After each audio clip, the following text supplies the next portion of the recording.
বন্ধু, আজকের এই ভিডিওতে আমরা জানব যে মাধ্যমিকের বোর্ডের পরীক্ষায় মেন খাতাটা দেখতে কেমন হয় এবং খাতাটিকে অ্যাডমিট কার্ড থেকে কিভাবে ফিল আপ করতে হয়। এরপর আমরা জানব লুজ সিট নিলে কিভাবে ফিল আপ করতে হবে এবং মেন খাতায় কি লিখতে হবে।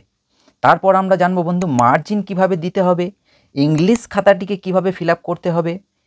এরপর আমরা জানব বন্ধু পরীক্ষার সময় কোন কোন জিনিস সঙ্গে করে নিয়ে যেতে হবে এবং সবশেষে আমরা জানব কোন কোন ভুল পরীক্ষায় একদমই করা যাবে না। তো বন্ধু, প্রথমেই আমরা দেখে নিই মেন খাতাটা কেমন দেখতে হয়। এই যে বন্ধু, এটা হচ্ছে মেন খাতা, যেখানে একদম নিচে অবধি আমি যদি দেখাই তো এটা হচ্ছে পুরো মেন খাতাটা। ঠিক আছে বন্ধু, তো এই মেন খাতায় এখানে নাম্বার দেওয়া থাকবে এবং এখানে সেন্টার কোড দেওয়া থাকবে। বেশ, তো বন্ধু খাতাটা ঠিক এই ধরনেরই দেখতে হবে। এবার আমাদেরকে জানতে হবে যে খাতাটা ফিল আপ করবো কীভাবে। তো বন্ধু খাতাটা ফিল আপ করার জন্যে আমাদের মেন যেটা লাগবে সেটা হচ্ছে অ্যাডমিট কার্ড, যেটা তোমাদের দেওয়া হবে পরীক্ষার ঠিক 1 থেকে 1.5 সপ্তাহ আগে। এটি একটি ডেমো অ্যাডমিট কার্ড আমি তোমাদের জন্য তৈরি করেছি। দেখো বন্ধু, এখানে লেখা থাকবে মাথায় অ্যাডমিট কার্ড, এই যে West Bengal board of secondary education লেখা থাকবে অ্যাডমিট কার্ড, ঠিক তার নিচে থাকবে রোল এবং রোল থাকবে একটা এবং পাশে থাকবে নম্বর। এই দুটো জায়গা থাকবে, একটা হচ্ছে রোল আর একটা হচ্ছে নাম্বার। তার ঠিক নিচে থাকবে রেজিস্ট্রেশন নাম্বার, এই যে এটা হচ্ছে রেজিস্ট্রেশন নাম্বার। তাহলে রোল এটা, নাম্বার এটা এবং রেজিস্ট্রেশন নাম্বার হচ্ছে এটা। বেশ, তার ঠিক নাম্বার নিচেতেই থাকবে নাম, অর্থাৎ যে শিক্ষার্থী পরীক্ষা দেবে তার নাম এখানে থাকবে এবং শিক্ষার্থীর নামের ঠিক নিচেই থাকবে শিক্ষার্থীর বাবার অথবা মায়ের নাম, অর্থাৎ গার্জেনের নাম। ঠিক আছে, বেশ, তার ঠিক নিচে থাকবে যে কোন সালে মাধ্যমিক পরীক্ষা দিচ্ছে এবং শিক্ষার্থীর বয়স কত। বেশ, এটা হচ্ছে অ্যাডমিট কার্ড এবং অ্যাডমিট কার্ডের এই যে নিচে এই জায়গাটাতে দেয়া থাকবে এক্সামিনেশন সেন্টার, অর্থাৎ কোথায় তোমার পরীক্ষা পড়েছে, অর্থাৎ তোমার যেখানে পরীক্ষা পড়েছে সেই সেন্টারটার নাম। বেশ বন্ধু, এই অ্যাডমিট কার্ড থেকে আমাদেরকে কি করতে হবে, খাতাটাকে ফিল আপ করতে হবে। যেমন ধরো বন্ধু, এখানে লেখা আছে সাবজেক্ট, প্রথমেই এখানে লেখা আছে কি সাবজেক্ট, অর্থাৎ যেদিন তুমি যে পরীক্ষাটা দেবে সেই সাবজেক্টটা এখানে লিখতে হবে। যেমন ধরো বন্ধু, তোমাকে একটি অঙ্কের প্রশ্নপত্র দেওয়া হয়েছে, অর্থাৎ অঙ্ক পরীক্ষার দিন। এখানে তুমি প্রশ্নপত্রের ঠিক ওপরটাতে পেয়ে যাবে যে সাবজেক্টের নাম, অর্থাৎ কোন সাবজেক্টের পরীক্ষা। এই যেখানে লেখা আছে ম্যাথামেটিক্স, তাহলে তোমরা কি করবে, এখানে সাবজেক্টটা লিখে দেবে যে ম্যাথামেটিক্স,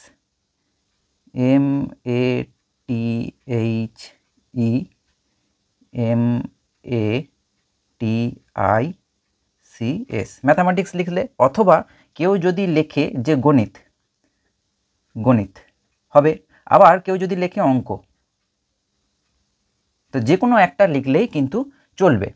আর এখানে তোমাকে হয় কালো কালি ব্যবহার করতে হবে, না হয় নীল কালি ব্যবহার করতে হবে, অন্য কোনো কালি ব্যবহার করা যাবে না। তাহলে প্রথমটা গেল সাবজেক্ট, অর্থাৎ কোন বিষয়ে সেদিন পরীক্ষা আছে। এরপর আসছে নাম, অর্থাৎ তোমার নাম এখানে লিখতে হবে। এইটা তুমি অ্যাডমিট কার্ড থেকেই পেয়ে যাবে। দেখো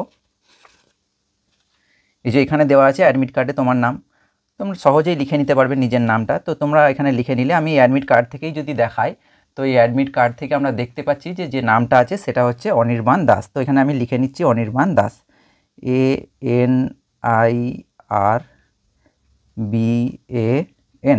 অনির্বাণ দাস। বেশ, তো এখানে নামটা লিখে নিলাম। এরপরে মেন যে বিষয়টা সেটা হচ্ছে যে রোল আর নাম্বার। এটা কিন্তু খুব ভালো করে দেখে দেখে লিখতে হবে, অবশ্যই করে। কোথা থেকে লিখতে হবে, অ্যাডমিট কার্ড থেকে। এই যে এখানে দেখো বন্ধু রোল, এটা রোল, তার পাশে ঠিক হচ্ছে নাম্বার। তো এটা যেন ভুল না হয় সেটা কিন্তু তোমাদের অবশ্যই করে খেয়াল রাখতে হবে। তো এখানে রোল কি আছে বন্ধু, B06, এই যে B06, তাহলে B06541541, এটা তুমি লিখে নিলে। এবার নাম্বারটা দিয়ে নাম্বারের জায়গায় নাম্বার লিখতে হবে। কত লেখা আছে বন্ধু, নাম্বারটা হচ্ছে 0019, অর্থাৎ দুটো শূন্য, তারপরে হচ্ছে 19। এটা হচ্ছে রোল, এটা হচ্ছে নাম্বার। এরপর আমাদেরকে লিখতে হবে রেজিস্ট্রেশন নাম্বার, সেটাও আমরা অ্যাডমিট কার্ড থেকে পেয়ে যাব।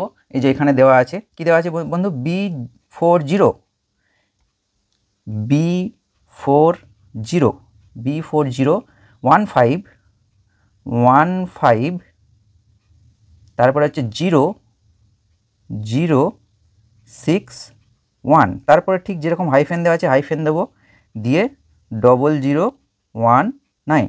ঠিক আছে, তো যেমন রেজিস্ট্রেশন নাম্বার থাকবে ঠিক সেভাবেই লিখতে হবে এবং একবার মিলিয়ে নিতে হবে। এই যে B401515 061 তারপরে এই হাইফেন দিয়ে লেখা আছে 0019 এরপরে বন্ধু আমাদের লিখতে হবে language in which answer will be written, অর্থাৎ কোন ভাষায় তুমি পরীক্ষাটা দিতে চাইছো। তো এখানে তুমি লিখবে বেঙ্গলি, BENGALI, বেঙ্গলি, অথবা তোমাকে লিখতে হবে বাংলা, যে তুমি বাংলা ভাষায় পরীক্ষাটি দিতে চাইছো। এই দুটোর মধ্যে যে কোনো একটি লিখলেই কিন্তু হবে। বেশ, তো বন্ধু এভাবেই অ্যাডমিট কার্ড থেকে তোমাকে খাতাটা কিন্তু ফিল আপ করে নিতে হবে। এবার বন্ধু খাতাটা ফিল আপ করার পর আর কোনো জায়গায় কিন্তু কোনো দাগ দেওয়া যাবে না। এখন দেখো বন্ধু, আমি তোমাকে একটা জিনিস দেখাই যে এই জায়গাগুলো যেগুলো আছে, এই জায়গাগুলো, তারপরে এই নিচের জায়গাটা, বা ধরো বন্ধু এইখানে এই জায়গাটা, এগুলো ফাঁকা আছে, এইগুলোতে কোনো জায়গায় কোনো রকম দাগ কিন্তু দেওয়া যাবে না। এখন বন্ধু তোমাদের মনে প্রশ্ন থাকতেই পারে যে এই জায়গাটা কি বা কীভাবে ব্যবহার হয়। এই জায়গাটা যিনি তোমাদের খাতাটা দেখবেন, অর্থাৎ যিনি এক্সামিনার, তিনি এই জায়গাগুলো ব্যবহার করবেন। কীরকম, ধরো অঙ্ক পরীক্ষার ক্ষেত্রেই আমি বলি যে ধরো 1-এর দাগের প্রশ্ন, এখানে 6টা প্রশ্ন ছিল 1 নম্বরের, তাহলে মোট 6, তাহলে 6-এ 6 পেয়েছো। 2-এর দাগের প্রশ্নে তুমি মোট ছিল 5, 5-এ 5 পেয়েছো। 3-এর দাগের প্রশ্নে 5 ছিল, 5 পেয়েছো। এভাবে এগুলোকে লেখা হয়। তো এই জায়গাগুলোই কিন্তু কোনো রকম দাগ তোমরা দেবে না। এখন বলে রাখি বন্ধু, এখানে এই যে লেখা আছে দেখতে পাচ্ছ, সিগনেচার অফ দ্য ইনভিজিলেটর, অর্থাৎ যে সমস্ত শিক্ষক মহাশয় বা শিক্ষিকা সেই সময়ে তোমার পরীক্ষার দায়িত্বে থাকবেন, তিনি এখানে এসে সাইন করবেন। ঠিক আছে, এটা তোমাদের ভাববার বিষয় নয়। আরেকটা জিনিস যেটা, যে একদম নিচের দিকে এই দেখো 1 2 3 4 4টে ঘর ফাঁকা আছে, এখানেও তাই। এখানে লেখা আছে examiner signature, scrutineer signature, post examiner signature and head examiner signature. এখানে তোমার খাতাটা দেখার পর, অর্থাৎ দেখা হয়ে যাওয়ার পর এখানে নাম্বার বসবে, তো এখানে যিনি দেখেছেন তিনি সাইন করবেন, এখানে যিনি স্কুটিনি করবেন তিনি সাইন করবেন, এখানে পোস্ট এক্সামিনার সাইন করবেন এবং এখানে হেড এক্সামিনার সাইন করবে। সেই জন্য এই জায়গাগুলো কিন্তু কোনো রকম দাগ দেওয়া যাবে না।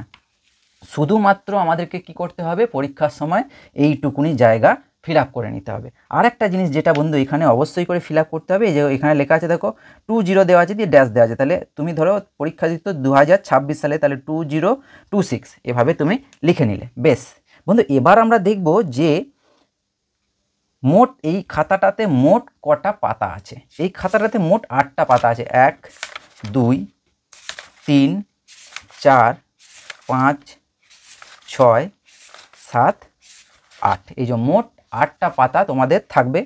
এবং এই খাতাটার এই যে পাতাটাতে আমরা লিখলাম, সেই পাতাটার পিছনের পাতাটাতে কিন্তু কিচ্ছু লিখব না, একদম সাদা থাকবে। আমরা লিখতে শুরু করব কোন পাতা থেকে বন্ধু, এই যে ডান দিকের পাতা থেকে। এখন আমাদের যেটা এখানে খুবই গুরুত্বপূর্ণ সেটা হচ্ছে মার্জিন দেওয়াটা কিন্তু খুব একটা গুরুত্বপূর্ণ বিষয় আমার মনে হয়। কারণ দেখাই বন্ধু, এই যে মোটামুটি 1 স্কেলের মতো জায়গা রেখে আমরা মার্জিন দেবো ওপর নিচে। এই যে নিচের দিকে ধরো বন্ধু, এইভাবে আমরা মার্জিন দিয়ে দিলাম 1 স্কেলের মতো জায়গা রেখে। এই যে নিচের দিক অবধি দিয়ে দিলাম, এটা একদম নিচের দিক অবধি দিয়ে দিলাম। আর খাতার ঠিক মাথায় দেখো বন্ধু কিভাবে মার্জিনটা দেব, এই যে এটাতেও ঠিক 1 স্কেলের মতো জায়গা রেখে মার্জিনটাকে দিয়ে দেব।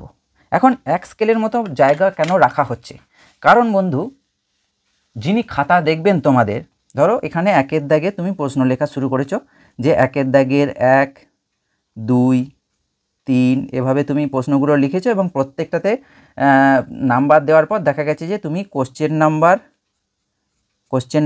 1-এতে তুমি পেয়েছো 6-এ 6, তাহলে এইভাবে 6 লিখে গোল করা হয়। অর্থাৎ মার্জিনের বাঁ দিকে কিন্তু তোমার কোশ্চেন নাম্বার লেখা হয় এবং সেই কোশ্চেনে তুমি কত পেয়েছো সেটাও কিন্তু এইভাবে গোল করে লেখা হয়। অর্থাৎ যদি এই দিকে জায়গা না থাকে, সেক্ষেত্রে যিনি এক্সামিনার তার ক্ষেত্রে কিন্তু অসুবিধার সৃষ্টি হয়। সো সেই জন্যে 1 স্কেলের মতো জায়গার এই দিকে কিন্তু অবশ্যই ছেড়ে আমরা মার্জিন দেব। অর্থাৎ এই যে একটা স্কেল এইভাবে বসানো যায় যাতে, সেরকমভাবে জায়গা রেখেই কিন্তু আমরা কি করব, মার্জিন দেব। বেশ, এটা গেল মার্জিন দেওয়ার বিষয়। এখন ধরো বন্ধু এভাবে প্রথম পাতা থেকে লিখতে শুরু করে লিখতে লিখতে এই 8টা পাতায় ধরো শেষ হয়ে গেছে, শেষ পাতাতে গেছো, শেষ পাতাতেও লেখা শেষ হয়ে গেছে। এরপরেতে বন্ধু তোমার ওই শ্রেণীকক্ষের সম্মানীয় শিক্ষক মহাশয় কি করবে, তোমাকে একটি লুজ সিট দেবে। এই যে লুজ সিটটা ঠিক দেখতে এরকম হয়। এরপর তোমার কাজ হচ্ছে যে এই লুজ সিটটাকে ফিল আপ করতে হবে। কিভাবে, প্রথমেই তুমি লুজ সিটে, এটা 1 নম্বর লুজ সিট নিয়েছো, তো 1 নম্বর লিখে এভাবে গোল করে দেবে, অবশ্যই করে পেন্সিলে নয় কিন্তু, 1 নম্বর নিয়ে এভাবে গোল করে দিলে। এরপরে বন্ধু আবার অ্যাডমিট কার্ড থেকে কি করতে হবে, তোমাকে এই খাতাটা ফিল আপ করে নিতে হবে। এই যে অ্যাডমিট কার্ডটা ওপরে রাখবে, এইভাবে অ্যাডমিট কার্ডটা খাতাটার এভাবে ওপরে রাখবে। এরপরেতে বন্ধু কি করতে হবে, সাবজেক্ট লিখতে হবে ঠিক ওইভাবে। হয় লিখবো ম্যাথামেটিক্স,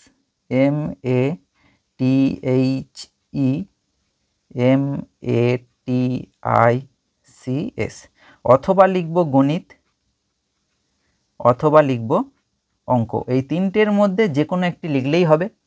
এরপরে লিখতে হবে বন্ধু রোল। এই যে এখানে আছে রোল, এই যে রোলটা লিখবো। কত লিখবো বন্ধু, রোলটা হচ্ছে B06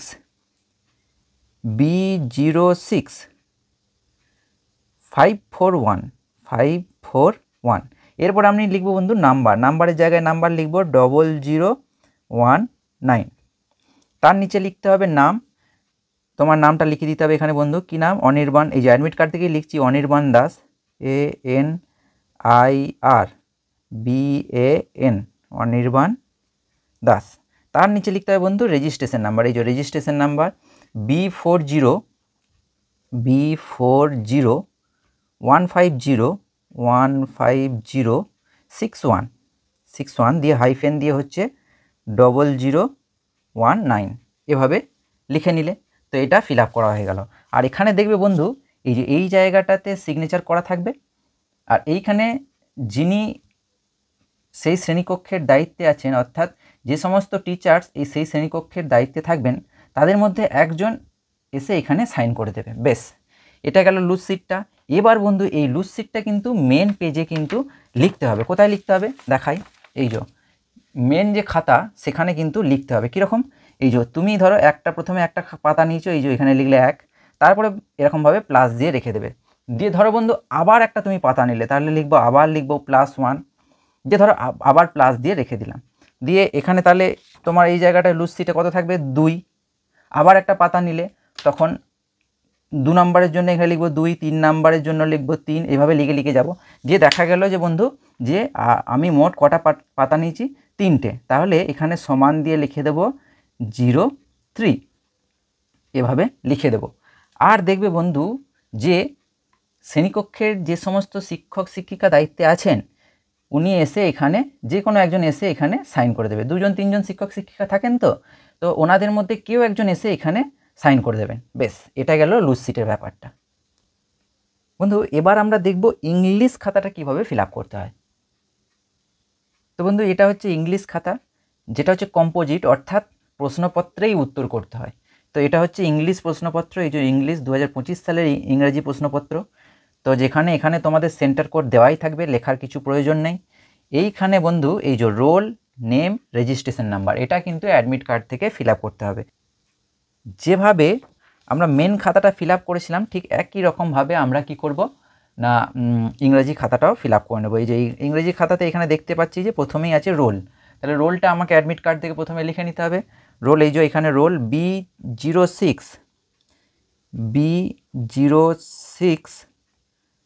B06 541। এখানে নাম্বারে দেওয়ার জায়গা নেই, তাহলে আমি নিজেই লিখে নেব এইভাবে, নাম্বার দিয়ে লিখব 0019। বন্ধু দেখবে এটা লিখতে লিখতে তোমাদের কিন্তু মুখস্থ হয়ে যাবে, কিন্তু মুখস্থ হলেও আমি বলবো একবার অবশ্যই অ্যাডমিট কার্ড থেকে মিলিয়ে নেবে। এরপরে নাম লিখতে হবে, এই যে অনির্বাণ দাস, তাহলে ANIRBAN, অনির্বাণ দাস। তারপরে লিখতে হবে রেজিস্ট্রেশন নাম্বার, এই যে রেজিস্ট্রেশন নাম্বার B40150150। তারপরে লিখতে হবে এরকম স্ল্যাশ। তো বন্ধু এভাবেই আমরা কি করব, ইংলিশ খাতাটাও ফিল আপ করে নেব। এবার ইংলিশ খাতাটা ফিল আপ করার পর দেখো বন্ধু এই জায়গাটাতে এরকম হাইলাইট দিয়ে কি লেখা আছে, there is enough space for answer, however extra sheet will be supplied by invigilator if required. অর্থাৎ যদি তোমাদের অতিরিক্ত মানে যে পরিমাণ জায়গা তোমাদের দেওয়া আছে সেটা সেই প্রশ্নটি লেখার জন্য কিন্তু যথেষ্ট জায়গা দেওয়া আছে। এই যে প্রত্যেকটা প্রশ্নের জন্য দেখতে পাচ্ছ জায়গা দেওয়া আছে, এই যে জায়গাগুলো দেওয়া আছে এটা কিন্তু যথেষ্ট সেই প্রশ্নটির উত্তর লেখার জন্য। কিন্তু এমনও তো হতে পারে বন্ধু, দেখা গেল যে ধরো এখানে রাইটিংটা যেটা দিয়েছে, ঠিক আছে, রাইটিংটাতে লিখতে লিখতে দেখা গেল যে রাইটিংটা তোমার লেখার জায়গা কিন্তু আর ধরছে না। দেখাই, এই যে ধরো এখানে রাইটিংটা, তবু আমি বলি যথেষ্ট জায়গা দেওয়া আছে। এই যে ধরো রাইটিংটা লিখতে লিখতে আর ধরছে না, তখন কি করতে পারো তুমি শিক্ষক মহাশয়ের কাছ থেকে একটি অতিরিক্ত পাতা চেয়ে নিতে পারো। এই যে এখানে লেটার রাইটিংয়ের জন্য যথেষ্ট পরিমাণ জায়গা দেওয়া থাকে, তারপরেও যদি মনে হয় যে না এই জায়গাতেও তোমার হচ্ছে না, আরও একটা এক্সট্রা পাতা লাগবে, সেক্ষেত্রে তুমি শিক্ষক মহাশয়ের কাছ থেকে চেয়ে নিতে পারো। তো এই ধরনের ইনস্ট্রাকশান যেগুলো দেওয়া আছে সেই ধরনের একটি ভিডিও, অর্থাৎ প্রত্যেকটা প্রশ্নপত্রের ইম্পর্টেন্ট যে ইনস্ট্রাকশানগুলো সেগুলি নিয়ে একটি ভিডিও তৈরি করা আছে। সেই ভিডিওটির লিঙ্ক আমি ডেসক্রিপশন বক্সে এবং ভিডিওটি শেষে দিয়ে রাখবো, তোমরা চাইলে অবশ্যই সেখান থেকে গিয়ে দেখে নিতে পারবে। এছাড়াও বন্ধু 90 পাওয়া একটি খাতা কিভাবে সাজানো থাকে সুন্দর করে, সেটির ভিডিও আমি ভিডিওটির শেষে আমার ডেসক্রিপশন বক্সে দিয়ে রাখবো, তোমরা চাইলে দেখে নিতে পারবে। বেশ, এবং বন্ধু ইংলিশ খাতাটিও কিন্তু এই মেন খাতার মতো, এই যে এখানে কোশ্চেন নাম্বার আর পাশে কত নাম্বার পেলে সেইগুলো রকম দেওয়া থাকে, শেষে এইখানটাতে টোটাল করা থাকে, এই যে 4টে সিগনেচার, এই সমস্ত জায়গাগুলো কোনো জায়গায় কোনো রকম দাগ কিন্তু তোমরা দেবে না। শুধুমাত্র তোমাদের ফিল আপ করার জায়গা হচ্ছে এই 3টে জায়গা, 1 2 3, 3টে জায়গা ফিল আপ করলেই কিন্তু হবে। এরপরেতে বন্ধু আমরা দেখে নেব যে পরীক্ষার সময় কোন কোন জিনিস তোমাদের সঙ্গে করে নিয়ে যেতে হবে। বেশ বন্ধু, এবার আমরা জেনে নেব পরীক্ষার সময় কোন কোন জিনিস সঙ্গে করে নিয়ে যেতে হবে। পরীক্ষার সময় বন্ধু অ্যাডমিট কার্ড আর রেজিস্ট্রেশন কার্ড এই দুটিকে অবশ্যই করে তোমাদের সঙ্গে করে নিয়ে যেতে হবে। অ্যাডমিট কার্ড তো আমরা দেখলাম, রেজিস্ট্রেশন কার্ডটা ঠিক দেখতে হয় এই ধরনের, যেটি তোমরা পরীক্ষার কিন্তু অনেক দিন আগেই পেয়ে যাবে, এবং অ্যাডমিট কার্ড যেটি সেটি পাবে তোমাদের পরীক্ষার ঠিক 7 দিন আগে, এই ধরনের অ্যাডমিট কার্ড। এই দুটিকে বন্ধু আমি অবশ্যই করে বলবো একটিকে অন্যটির সঙ্গে উল্টো করে রেখে, এই যে বন্ধু এইভাবে একদিকে অ্যাডমিট কার্ড ঠিক তার উল্টো দিকে এই যে রেজিস্ট্রেশন কার্ড, এইভাবে রেখে একটি ট্রান্সপারেন্ট চিকচিকিতে বা পলিথিনের মধ্যে এইভাবে ঢুকিয়ে নিতে হবে, ঠিক আছে, যাতে এই দিক ঘোরালেই দেখতে পাই অ্যাডমিটটা আর উল্টো দিকে ঘোরালেই দেখতে পাই রেজিস্ট্রেশনটা। এটিকে অবশ্যই করে একটি ট্রান্সপারেন্ট অর্থাৎ সাদা পলিথিনে ভরে নিয়ে চলে যাব। বেশ, দ্বিতীয়ত বন্ধু নীল কালি ও কালো কালি পেন আমাদেরকে অবশ্যই করে 2-3টে করে রাখতে হবে, এবং আমাকে খেয়াল রাখতে হবে যে পেনগুলো আমি নিয়ে যাচ্ছি সেগুলো ঠিক মতন সরছে কিনা, অর্থাৎ নতুন কিনলে কি হয় অনেক সময় খসখস করে, তো আমি কি করব একটু করে লিখে রাখবো যাতে খসখসটা পরীক্ষার হলে না করে। তৃতীয়ত বন্ধু পেন, পেন্সিল, রাবার, পেন্সিল ছোলার কল, স্কেল এগুলিকে অবশ্যই করে এক কাছে নিয়ে রাখবো। আর অঙ্ক পরীক্ষার দিন অবশ্যই করে জ্যামিতি বক্সটা নিয়ে যাব। 4 নম্বর বন্ধু কিছু প্রয়োজনীয় ওষুধ এবং সঙ্গে একটি ORS নিয়ে যাব। 5 নম্বর বন্ধু পরিচয়পত্র হিসাবে আধার কার্ড এবং আধার কার্ডের 1 কপি জেরক্স এটা কিন্তু নিয়ে যাব। আর সেই দিন যেদিন আমি পরীক্ষা দিতে গেছি সেদিনকে অ্যাটেন্ডেন্স রেজিস্টারে সাইন করেছি কিনা এটা কিন্তু খেয়াল রাখতে হবে। যদিও এটা তোমাদের খেয়াল করার বিষয় নয়, যিনি শিক্ষক মহাশয় বা শিক্ষিকা থাকবেন তিনি অবশ্যই করে সাইন করিয়ে নেবেন তোমাদেরকে, তবুও আমি বলে রাখি তুমি একবার মাথায় রেখো যে তুমি সেই দিনকে অ্যাটেন্ডেন্স রেজিস্টারে সাইন করেছো কিনা। যে সমস্ত জিনিসগুলি নিয়ে যাওয়ার কথা বললাম সেগুলিকে গুছিয়ে আগের দিনই আমি ব্যাগে ভরে রাখবো, যাতে করে সেই দিনকে ভুলে না যায়। অর্থাৎ পরীক্ষার দিন টেনশন থাকে, তো টেনশনের মাথায় যাতে ভুলে না যায় প্রত্যেকটা জিনিসকে আমি কি করব আগের দিন ব্যাগের মধ্যে ঢুকিয়ে নেব। এরপরেতে মোস্ট ইম্পর্টেন্ট যেটা বন্ধু, যে আমাকে কোন ভুল অর্থাৎ কোন ভুলগুলো একদমই করা যাবে না। প্রথমত টেনশন কিন্তু একেবারেই করা যাবে না, কারণ টেনশন করলে তুমি তোমার জানা প্রশ্ন ভুল হয়ে যাবে। তো টেনশন না করে একদম মাথা ঠান্ডা রেখে পরীক্ষা দিতে হবে। দ্বিতীয়ত হোয়াইটনার কিন্তু কোনো জায়গায় ব্যবহার করা যাবে না। যে তোমার ধরো দেখা গেল যে ভুল হয়ে গেছে, হ্যাঁ এটা একটা বড় বিষয়, ধরো তোমার রোল নাম্বার লিখতে গিয়ে কোনো একটা জায়গায় ভুল হয়ে গেছে, তুমি সঙ্গে সঙ্গে শ্রেণীকক্ষের শিক্ষক মহাশয় অর্থাৎ যিনি আছেন স্যার বা ম্যাডাম তার সঙ্গে যোগাযোগ করবে এবং বলবে যে আমার এটা ভুল হয়ে গেছে, তিনি কিন্তু অবশ্যই যথাযথ ব্যবস্থা নেবেন। তো হোয়াইটনার কিন্তু কোনো জায়গায় ব্যবহার করবে না। দ্বিতীয়ত লাল কালি ও সবুজ কালি পেন কোথাও ব্যবহার করবে না।